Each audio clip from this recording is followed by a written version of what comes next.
Itu kan tadi kita kalau pas tanda-tanya dia memang lagi depresi gitu kan, sudah depresi. Nah, kita sebelum ke situ itu kita udah bisa kenalin nggak anak nih. Kalau dia emang mentalnya lemah nih. Jadi kita udah tahu nggak sebagai orang tua tuh. Apa aja sih indikatornya kalau anak kita nih mentalnya kurang bagus ini gitu kan. Nah, itu ada nggak? Bisa, bisa. Iya, dari mana tuh? Dari umur berapa kita kenali?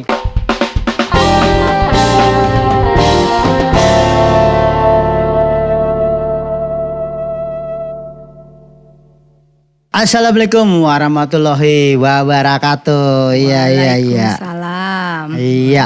Ini kita sahabat pemerhati kesehatan mental. Apa kabar? Mental kalian sehat-sehat saja? Tetap kita di program Dr. Lisa Lubis Bicara, yaitu seorang psikolog yang cantik bersama Bang Pede, iya, yang selalu nungguin ya nggak update terbaru, informasinya tentang kesehatan mental bersama Dr. Lisa Lubis Bicara, ya. Nah, selamat sore, assalamualaikum. Waalaikumsalam warahmatullahi wabarakatuh, Bang Pede. Gimana Bang Pede, sehat? Alhamdulillah sehat. Bu Dokter gimana? Alhamdulillah sehat juga kita ya semua. Semoga semua sehat-sehat aja ya. Begitu juga pemirsa ya yang setia mantengin terus di program Dr. Lisa Bicara ini. Iya. Dokter. Kan kita tahu nih ya baru-baru ini baru kemarin ya kan artis senior kita ini artis senior juga politisi senior ya itu Mbak Nurul Arifin ya sedang berduka dokter. Kita turut berduka cita juga ya. Kita turut berduka cita atas kepergian putri tercinta dari Mbak Nurul Arifin dan Mas Mayong. Iya. Kita turut berduka cita. Berduka cita iya. Benar. Namanya kita musibah, namanya umur kan ada yang tahu kita. Benar. Umur gak ada yang tahu, jodoh, rezeki, nggak ada yang maut, tahu kita. Nggak ada yang tahu ya Bang. Iya, apalagi ini masih muda dokter. Iya masih muda. Dan ternyata dia mau menyelesaikan mau wisuda ya kayak S2-nya di Sydney ya, pendidikannya S2-nya di Sydney.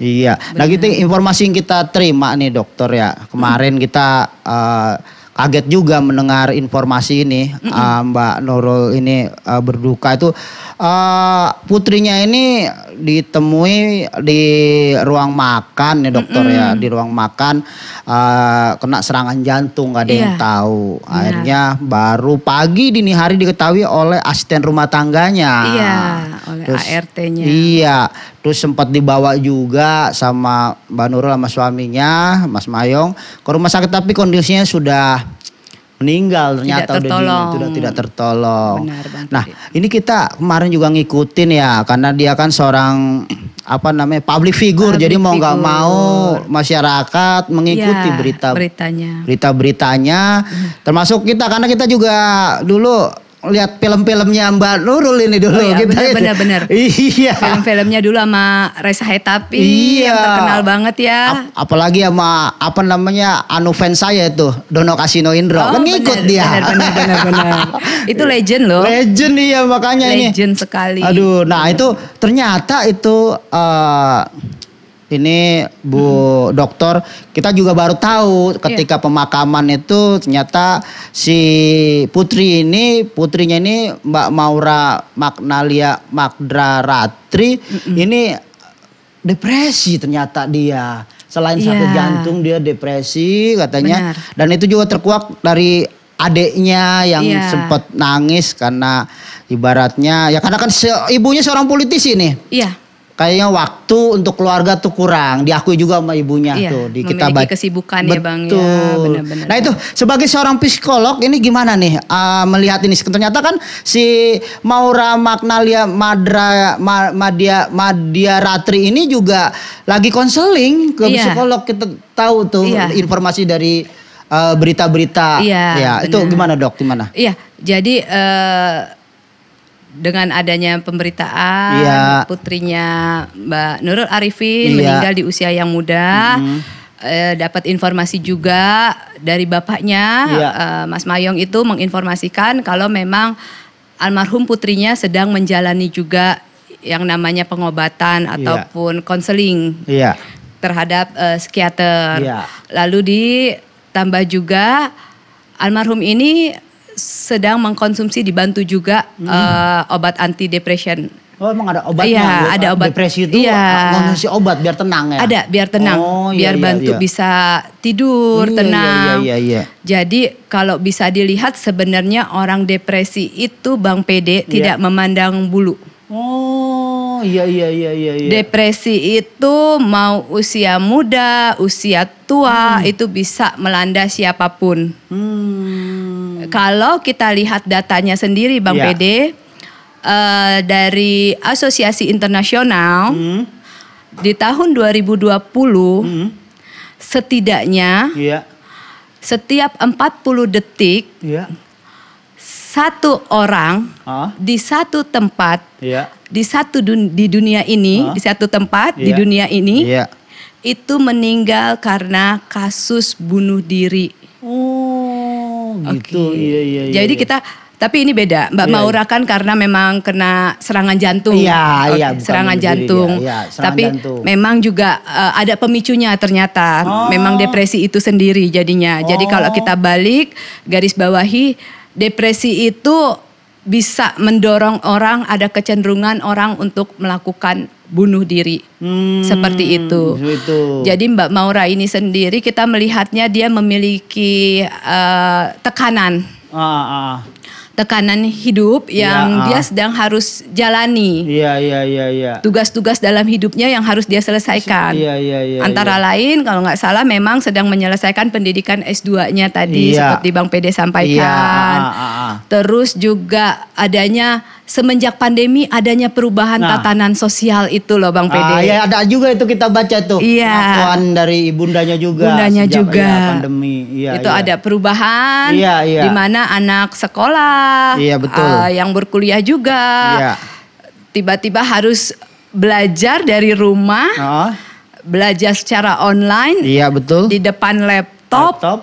Sehari-harinya menghabiskan waktu di depan laptop. Di mana tidak lagi bisa berinteraksi terhadap dunia luar, bertemu dengan teman-temannya, bertemu dengan gurunya, itu bisa menjadi satu tekanan juga. Oh, gitu ya. Kalau dia nggak siap ya? Nggak siap. Dia bisa mengalami yang namanya stres dan depresi. Jadi anak-anak muda ataupun orang-orang yang gampang depresi itu memang mereka belum memiliki ketahanan mental yang baik. Itu sih Bang. Jadi kalau kayak Mbak Maura itu diceritakan juga karena memang mengejar deadline, harus menyelesaikan tesisnya agar selesai kuliahnya. Itu juga pola tidurnya jadi terganggu. Tidur juga bukan di jam normalnya orang tidur. Oh, itu bahaya itu ya? Itu bahaya. Dimana kalau kita mungkin pada malam hari kita ya istirahat. Dimulai dari jam 9 gitu ya. Sampai jam 5 pagi. Itu normalnya kita orang tidur. Tapi kalau dengan orang-orang yang memiliki gejala ke arah stres ataupun depresi. Itu mereka bisa terbalik polanya Bang. Iya betul. Mereka bisa bergadang di malam hari. Di pagi hari sampai sore hari baru tidur. Dan terbalik, itu bahkan terbalik. Itu pun bahkan bisa mengganggu yang namanya pola makan. Gitu Bang. Jadi itu antara lain gejala-gejalanya sehingga ya kalau memang bisa dilihat, dikenali gejalanya, ada perilaku yang tidak lagi sesuai gitu dengan orang terdekat kita. Nah itu perlu bagaimana diantisipasi atau ditangani lebih cepat. Gitu. Jadi sebenarnya seandainya dia juga tidak pernah ada gejala sakit jantung, apapun tidak ada gitu kan. Tapi tekanan depresi tadi, pola tidurnya juga tidak benar, akhirnya jantung dipaksa jadinya ya. Jadi bisa kena tuh ya. Organ tubuh kita kan perlu istirahat juga sebenarnya. Nggak bisa terus diforsir. Tapi itu mungkin dunia medis lebih memahami ya Bang ya. Cuma ya kalau normalnya ya seperti itu. Ya. Istirahatlah pada jamnya yang sesuai. Makan makan sesuai dengan jamnya, sesuai dengan porsinya. Lakukan pola hidup yang sehat, seimbang dengan melakukan olahraga. Itu sih Bang, salah satunya. Iya. Nah ini di Mbak Nurul juga kan bilang kalau kita sebagai orang tua juga tidak boleh terlalu keras dan mengekang. Karena lihat saya referensinya di berita-berita, ini anak ini cenderung pemberontak dan metal gitu atau apa. Jadi Mbak Nurul bilang ya itu karena dia seorang politisi juga kan. Nah itu ngelihatnya gimana? Iya. Oke. Jadinya salah satu penyebab juga kenapa orang menjadi depresi lalu cenderung ingin bunuh diri.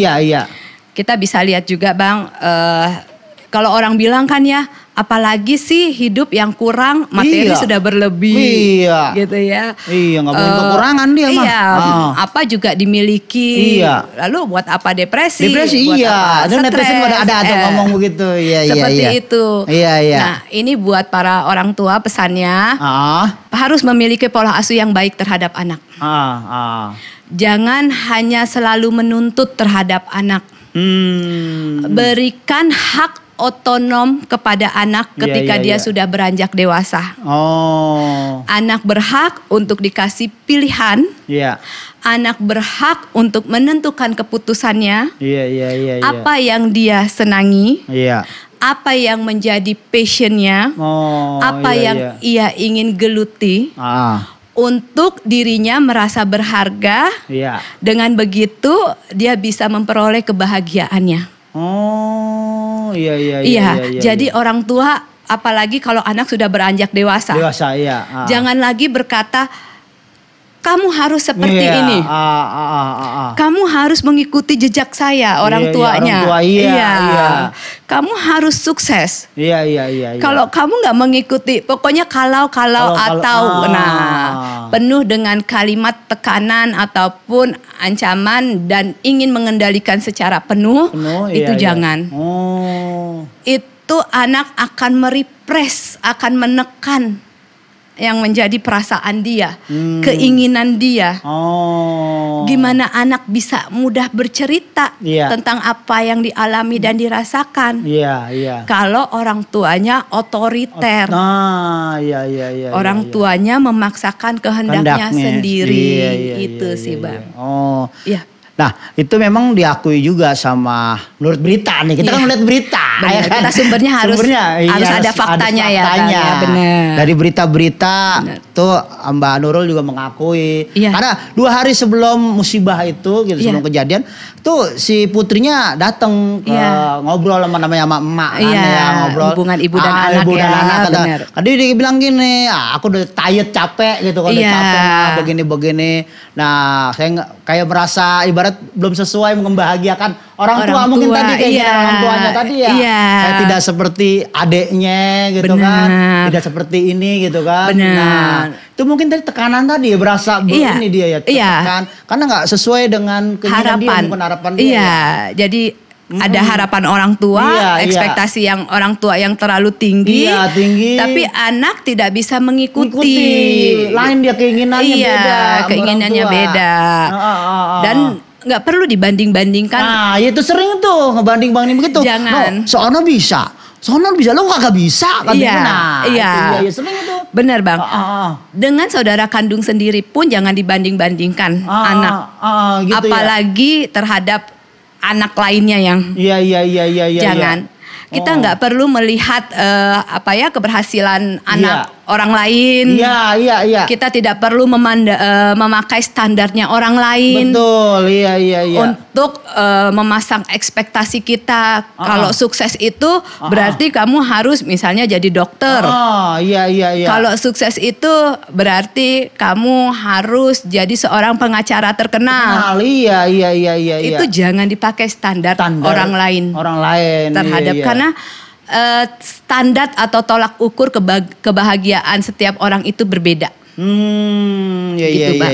Nah, tuh para orang tua tuh ya kan kita harus berkomunikasi ya dengan anak, jangan ngebandingin. Anaknya tetangga si Anu katanya bisa begini, lu sama-sama sekolah bareng satu STM, dia udah punya pabrik katanya.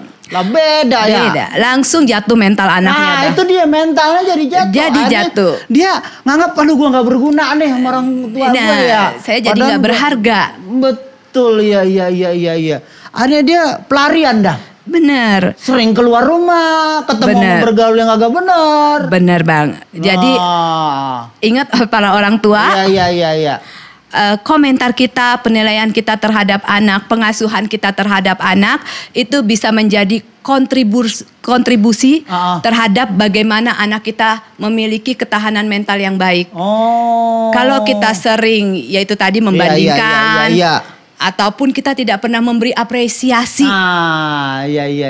Kita tidak pernah menghargai yang namanya, jangankan prestasi. Perilaku kecil saja, apa yang anak lakukan, coba diapresiasi. Dengan begitu anak akan merasa senang.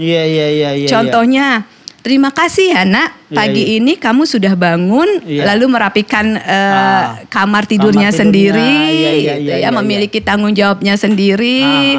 Terima kasih sudah membantu ibu, itu luar biasa. Nah, kalau anak yang bader, kalau anak emosi juga orang tua kadang-kadang. Tapi pasti masing-masing anak memiliki karakternya. Tinggal bagaimana orang tua lebih lagi dalam mengenali kepribadian dan karakter anak tersebut. Iya. Kalau orang tua sudah bisa mengenali karakternya, kepribadiannya, apa yang menjadi kesenangan atau passion atau bakatnya anak, itu akan dengan mudah kok orang tua bisa tahu bagaimana harus memberikan ataupun memperlakukan si anak, agar bisa tumbuh, kembang, sehat, baik secara fisik maupun mental. Mentalnya tadi. Iya. Belum tentu mentalnya dia kuat, kita gituin dia malah down. Ada juga yang digituin malah disemangat. Bener. Ada yang sebaliknya. Bener. Oh iya begitu ya Pak, liatin ntar gue lebih dari lo kata. Ada. Ada yang down. Iya. Kalau yang mungkin yang tadi seperti Bang Pede bilang, kalau semakin dia tidak dihargai gitu ya. Dibandingin yang lain malah semangat. Malah menjadi pemicu. Pemicu, ada yang begitu. Malah terpacu, termotivasi. Saya akan buktikan. Saya bisa. Ada yang begitu. Iya, tapi kalau dengan mental-mental yang rapuh, rapuh tadi, yang rentan, itu bisa menjadi stres. Dipikirkan setiap hari, terus dimasukin ke dalam perasaan berhari-hari, gitu. Kepahitan ya. Iya. Jadi perlu diberitahukan juga Bang. Depresi bisa mendorong orang untuk melakukan bunuh diri atau ada kecenderungan ke arah sana. Iya. Ada gejalanya tuh Bang. Udah kelihatan tuh gejalanya. Kelihatan. Gimana jadi tuh? Kalau perilaku yang berubah itu, kita menyebutnya itu gangguan depresi mayor. Itu ada namanya, di mana itu ketika seseorang awalnya memang stres, lalu dilanjutkan dengan depresi, itu hari-hari yang timbul adalah perasaan merasa sedih setiap hari, merasa nelangsa, merasa putus asa hari-hari. Itu bisa dilihat gejalanya selama minimal tuh 2 minggu dia seperti itu. 2 minggu tuh udah kita lihat. Bisa tandai gitu ya. Dikenali tandanya. Iya. Mulai pola tidurnya juga tadi yang terganggu. Lalu nafsu makannya yang berkurang. Itu lama-lama terus aja menekan perasaannya. Nah, itu yang akhirnya mendorong untuk dia melakukan percobaan bunuh diri. Nah, itu dia. Seperti itu sih. Jadi harus dikenali tandanya. Jadi para orang tua yaitu tadi pahami dan kenali data-data karakter, kepribadian anak. Kalau sudah berperilaku tidak sesuai dengan hari-hari sebelumnya, itu berarti udah waspada tuh ya. Benar Bang. Nah itu kan tadi kita kalau pas tanda-tanya dia memang lagi depresi gitu kan, sudah depresi. Nah kita sebelum ke situ itu kita udah bisa kenalin ke anak nih. Kalau dia emang mentalnya lemah nih, jadi kita udah tahu nggak sebagai orang tua tuh apa aja sih indikatornya kalau anak kita ini mentalnya kurang bagus ini gitu kan. Nah, itu ada nggak? Bisa. Iya, dari mana tuh? Dari umur berapa kita kenali? Iya, makanya awalnya tadi ya orang tua pola asuh ya, jangan lupa. Orang tua harus mendampingi setiap fase perkembangan anak. Harus banyak memberikan perhatian dan kasih sayang. Sehingga biar si anak merasa nyaman dulu nih dengan orang tua. Apapun yang mereka alami pada saat tidak bersama orang tuanya, mereka bisa nyaman untuk menceritakannya kepada orang tua. Jadi kalau anak mengalami misalnya dibully, lalu ada lagi anak misalnya mengalami pelecehan seksual di luar. Itu kalau memang anak yang memiliki hubungan kedekatan dengan orang tua, dia tidak akan ragu untuk menceritakan. Karena banyak anak yang takut untuk menceritakan, gitu ya Bang. Jadinya di situ orang tua lengah. Disitulah bisa menjadi pemicu awal anak menjadi stres ataupun depresi. Iya. Jadi kalau misalnya tadi pertanyaannya, kita kenalin anak nih, misalnya dia emang mentalnya udah bagus, apa dia emang mentalnya lemah nih dari usia berapa kita tahu tuh dia? Di umur 5 tahun kah, pas SD kah? Wah ini udah mental udah kuat nih. Kan biasa kita orang tua nguji nih ke mental anak. Lu ke warung dulu, karena kagak bisa kan, malu apa ya? Uji mental, mental lu kerupuk banget sih kan kita. Benar. Nah itu gimana? Jadi orang tua sedari anak kecil, sedari dini, dari dini tuh harus diberikan yang namanya rangsangan. Rangsangan bagaimana agar dia bisa tumbuh menjadi seorang anak yang mandiri, bertanggung jawab, bisa memiliki problem solving yang baik, gitu ya Bang. Jadi di mana kalau anak-anak yang tidak memiliki ketahanan mental, dia dihadapkan pada situasi yang sulit aja, dia langsung down. Misalnya dapat tugas dari gurunya, gitu ya Bang. Terus dia kira, aduh tugasnya nih sulit, saya nggak bisa ngerjainnya, saya memerlukan bantuan orang lain. Betul. Nah itu bisa dilihat berarti anak itu tidak berupaya untuk bagaimana dia bisa menyelesaikan dan bertanggung jawab akan tugas yang diberikan. Itu Bang. Lalu kalau misalnya mendapat ejekan di luar sana, gitu dari teman-temannya yang sebaya. Nah itu juga bagaimana dia bisa menyelesaikannya dengan baik. Apakah dia bisa menghadapi lawannya itu, teman yang tidak disukainya dengan cara ya bagaimana dia memiliki pertahanan diri yang baik. Itu bisa juga melihat, wah ini mental anak ini berarti bagus. Beda dengan anak ketika sudah dibully, dikata-katai, nangis pulang. Lu gitu aja tuh samperin orangnya. Terus nggak mau balik lagi ke sekolah. Benar tuh. Nah itu kan. Karena dia sering Nah itu adalah bagaimana orang tua sedini mungkin menanamkan nilai-nilai. Apa yang baik, apa yang buruk. Beri kepercayaan kepada anak untuk melakukan sesuatu, tugas. Jangan selalu anak itu dilayani. Gitu Bang. Jadi kalau anak itu misalnya di usia-usia tertentu, gitu Bang. Mas saya pengen bantuin mama dong baking kue di dapur. Orang tua biasanya kan seorang ibu, jangan capek, ntar tangan kotor, makin berantakan, kuenya nggak matang. Benar. Kan, nanti kuenya jadi bantet. Jangan kasih ruang anak buat mengeksplor dirinya, gitu loh. Kalau memang dia suka mau baking, ayo kita ajak, kita sertakan. Dengan begitu, secara tidak langsung orang tua sedang menanamkan atau menumbuhkan rasa percaya diri si anak. Dengan rasa percaya diri tadi, anak akan menjadi dirinya itu memiliki value ataupun dia merasa berharga, bisa melakukan sesuatu. Diberi kepercayaan. Nah, jadi balik lagi pola asuh orang tua yang membentuk mental seorang anak. Gitu, berarti itu ketahuannya berarti di pas masuk SD kali ya kan, pada perubahannya biasanya begitu kita lihat dari usia balita yang masih lucu-lucunya. Terus dia 5 tahun 6 tahun udah mulai dia bersosialisasi sama teman-temannya tuh ya. Kita udah harus perhatiin tuh ya Bu. Harus perhatiin. Ya sama kayak anak saya, ada perubahan dia dari SD ya kan. Tadi lagi lucu-lucunya kita orang tua. Terus sekarang SMP, nah udah ada beda nih, ada pergerakan beda, ya kan? Ya itu tadi kata dokter, karena ya tadi sama ibunya karena nggak boleh ngapa-ngapain dulu kan, sementara ya udah gede, jadi orang mau ngapa-ngapain jadinya, ngelawan. Bener. Nah itu gimana tuh sebagai orang tua tuh dok, kalau udah sampai fase itu gitu? Nah, yang perlu diperhatikan itu dari usia 0 sampai 8 tahun. Nah, catat tuh bunda-bunda ya. Itu golden age. Golden age. 0 sampai 8 tahun. Iya. Dimana anak tuh masih mau bermanja-manja sama kita. Masih mau dipeluk. Iya, betul. Masih mau dicium. Iya. Bahkan anak masih lengket dengan kita. Iya, betul. Nah, itu jangan disia-siakan. Oh, iya. Momen jangan sampai hilang tuh masa-masa. Jangan sampai hilang. Namanya golden tadi. Golden age. Iya, jadi orang tua nggak merasakan tuh ya. Iya. Anak juga begitu ya. Iya.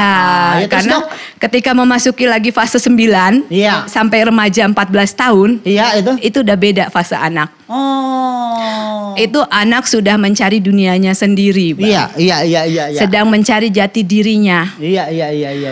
Ingin mencoba hal-hal yang baru.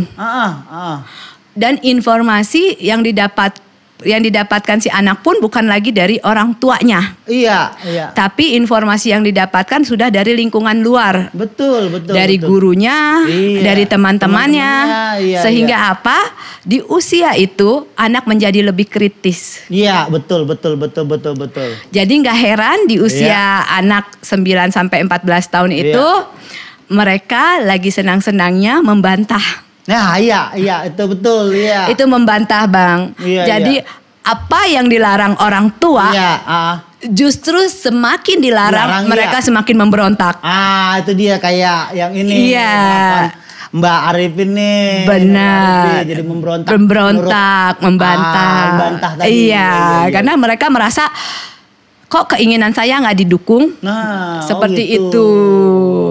Kok selalu keinginan yang orang tua? Kenapa sih orang tua saya? Itu yang harus dikenali. Nah, orang tua untuk lakuin supaya itu gimana? Lakukan hal itu tadi golden egg itu. Nah, itu ada fase lagi. Iya, ada lagi nanti remaja dewasa. Tapi kalau pas lagi di fase yang 9 sampai 14 tahun itu, makanya saya bilang lakukan komunikasi 2 arah. Jangan orang tua saja yang selalu mau atau minta didengar. Tapi dengarkan juga keinginan anak. Hargai pendapat anak. Iya. Lalu tidak serta-merta kita melarang. Misalnya si anak punya keinginan. Kita bisa memberikan pemahaman ataupun edukasi mengenai baik dan buruknya apa yang menjadi keinginan si anak. Iya. Karena kalau misalnya jadi anak sudah diberikan ruang, kamu nih sudah mulai tumbuh dewasa. Kamu saya ajak berbicara sesuai dengan pola pikir kamu yang sedang berkembang sekarang. Dengan begitu ya tadi, anak merasa saya dihargai, saya didengar. Bukan saya dilarang loh, tapi dikasih tahu baik buruknya nih apa. Jadi ada alasan orang tua. Misalnya ini tidak boleh karena resiko buruknya akan seperti ini. Jadi berilah pemahaman dan komunikasi yang baik terhadap anak. Itu sih Bang. Begitupun sampai fase-fase seterusnya. Dewasa juga gitu seperti ini kan Mbak udah mau dewasa ini 28 tahun kan? Benar. Iya, itu juga harus kita bimbing juga ya. Benar. Tinggal orang tua menyesuaikan saja pola asuh. Nggak bisa lagi pola asuh orang tua pada saat anak masih 0 sampai 8 tahun dengan cara yang sama, dengan treatment yang sama diberikan kepada anak yang tumbuh remaja. Itu sudah tidak bisa lagi. Apalagi ditambah sekarang perkembangan zaman sudah beda ya Bang ya. Begitu perkembangan digital, media sosial. Gitu Bang. Jadi itu tadi orang tua harus update. Nah, Kalau kita kan beda kan zamannya kan dulu ya. Orang tua aja udah takut. Berarti salah. Ada yang salah nih kita nih. Benar. Tamu pas datang kan kita bercanda sama adek. Misalnya itu iya, benar Bang. Ada yang salah nih. Iya, digorengin tempe 5. Iya. Anaknya 4, nggak boleh berebutan. Satu anak satu. Iya. Sisa satu buat bagian ibunya. Iya, makanya gitu. Sekarang beda. Nggak boleh disamain ya. Nggak bisa disamain beda lagi. Ya. Sudah beda Bang nilai-nilainya sekarang ini. Gitu. Iya. Benar. Jadi. Nah, itu satu lagi dok. Ini kita kan si Mbak Nurul juga ngomong tuh kan ya, buat kita juga gitu, buat orang-orang tua, karena di public juga ngomong ke infotainment gitu ya. Nah, waktu itu nggak bisa diulang, yang tadi dokter bilang kan, waktu itu nggak bisa diulang. Jadi dia sangat menyesalkan ya itu tadi waktu kebersamaan dia pada anaknya itu kurang. Karena dia sibuk banget sebagai seorang politisi kan. Benar. Gitu. Waktu dulu artis. Benar. Habis artis sibuk syuting ya kan. Iya. Nah, jangan si politisi ya kan. Iya. Dia orang penting lagi di salah satu partai besar di Indonesia. Benar. Nah itu kira-kira gimana dokter tadi menyikapi itu gitu. Iya. Orang tua sesibuk apapun sebagai orang tua yang memiliki profesi ataupun pekerjaan. Jangan abaikan untuk perkembangan anak Anda. Tetap monitor yang namanya perkembangan anak. Dampingi terus di setiap fase perkembangan anak. Kenali karakter dan kepribadian anak Anda. Dengan siapa anak Anda bergaul. Apa yang menjadi minat dan bakat anak Anda. Berikan anak Anda ruang untuk mengeksplor apa yang menjadi minatnya. Jangan membandingkan anak Anda dengan orang lain. Biarkan anak Anda memiliki standarnya sendiri. Di mana standarnya itu adalah dorongan untuk dia bisa meraih apa yang menjadi impian dan kebahagiaan dia di masa depan. Itu sih Bang. Nah itu apa namanya? Ini ada pertanyaan dari kru. Kru mau bertanya, dia bingung. Ada kru mau bertanya ini sutradaranya. Iya. Apakah orang tua yang anaknya seperti Mbak Nurul ini bisa psikologinya jadi terganggu gitu ya? Gimana tuh maksudnya? Apakah orang tua yang anaknya seperti Nurul nih? Maksudnya seperti Nurul psikologisnya itu terganggu gitu ya? Bisa dicegah atau bisa terganggu seperti itu atau? Oh ya bisa, karena dengan tekanan tadi, tekanan hidup. Iya. Jadi tolong jangan ketika kadang netizen ini banyak yang menghujat. Iya Bang ya. Hanya melihat dari sudut pandang atau kacamatanya sendiri. Iya. Melihat orang sudah berkecukupan. Iya kata. Betul. Terus atau sudah melihat apalagi sudah cantik. Iya. Sekolah tinggi. Iya. Berkecukupan. Orang penting. Orang tuanya populer gitu ya. Iya. Itu bisa malah justru bisa membuat tekanan buat dirinya. Karena apa? Ya tadi itu dia hidup dengan tuntutan, dengan ekspektasi standar orang tuanya yang tinggi tadi itu. Tapi kemampuan dia atau ketahanan mental dia tidak bisa mengikutinya. Betul. Jadi ya bisa anak yang dengan tekanan yang berat. Ya Bang ya. Untuk dia akhirnya yaitu dia merasa jadinya, aduh kalau saya nggak bisa seperti orang tua saya bakal ngecewain nih. Iya. Saya kalau nggak bisa menyelesaikan tesis saya sesuai deadline, maka saya menjadi orang yang gagal. Iya. Jadi kepikiran. Iya. Ada jantungnya. Jadi saya putus asa gitu ya Bang. Jadi itu yang membuat dirinya akhirnya sedih, mengalami kesedihan secara terus menerus itu Bang. Terus ya itu tadi akhirnya mengganggu semuanya, pola tidurnya, pola makannya gitu Bang. Jadi itu yang mendorong dia akhirnya Depresi. Iya, ada keinginan ingin mengakhiri hidup. Iya, nggak bisa tidur itu kan jadinya bisa kan. Tidur. Beda tidurnya iya. Akhirnya organ tubuh yang lainnya. Iya. Wow. Orang kalau udah putus asa, orang kalau udah sedih, kalau udah kecewa, itu pun akan ditandai dengan dia tidak menarik diri, Bang. Tidak lagi menyukai apa yang sebelumnya dia sukai. Oh gitu. Iya. Dia menarik diri dari sosial lingkungan. Dia tidak lagi ingin melakukan aktivitas yang dia senangi. Lebih banyak ingin menyendiri. Lebih banyak ingin menghabiskan waktunya sendiri tanpa diganggu, melamun. Kalau udah melamun sendiri, mulai timbul halusinasi, Bang. Bisikan-bisikan. Nah, kalau udah bisikan-bisikan itu ya itu tadi.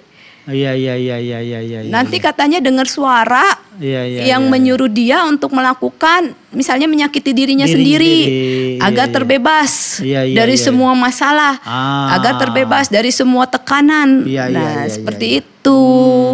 Jadi gitu, Bang. para netizen nggak bisa langsung nilai wah karena dia begini. Sementara di statusnya juga ada tuh tulisannya katanya. Tulisan si almarhum gitu kan. Emang kata siapa enaknya di anaknya politisi gitu kan. Nah, anggap orang kan enak. Wah, enak.